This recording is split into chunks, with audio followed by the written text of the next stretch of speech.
मराठी माणसाच्या न्याय हक्कासाठी स्थापन झालेली शिवसेना भारतीय जनता पक्षासोबत झालेल्या युतीमध्ये नेहमीच अग्रेसर राहिली होती आणि मराठी माणसाची ताकद ही भारतीय जनता पक्षाच्या कायम सोबत होती.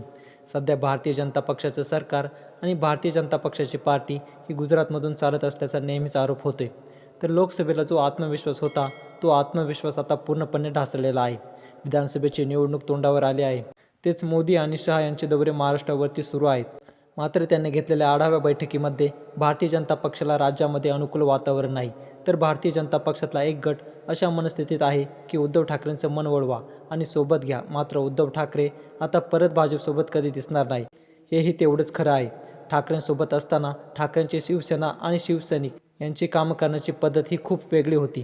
त्यामुळे महायुतीला जोरदार मताधिक्य मिळत होतं. मात्र ठाकरेंनी बुडालेल्या काँग्रेससोबत गेले आणि काँग्रेसची सुद्धा वारी झालेली आहे.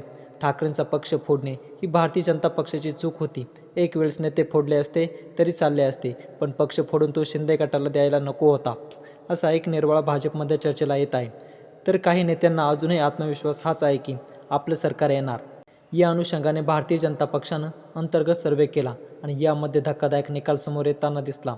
अंतर्गत सर्वे भाजपाचे सर्वेसर्वा अमित शहा यांच्या देखरेखीखाली एका गटाने केला होता आणि भारतीय जनता पक्ष संपूर्ण ताकदीने या निवडणुकीला जरी उतरली तरी आपल्याला 3 आकडी संख्या गाठता येणार नसल्याचं या ठिकाणी स्पष्ट झालं आहे.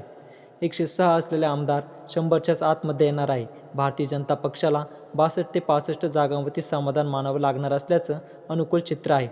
यामुळे काँग्रेसने विदर्भात चांगलीच मुसंडी मारलेली आहे. त्यामुळे येणारी विधानसभा निवडणूक ही भारतीय जनता पक्षाचे खिंडार पडणारी आहे आणि याच सर्वेने अनेक नेते भाजपाला सोडचिठ्ठी देताना दिसत आहे.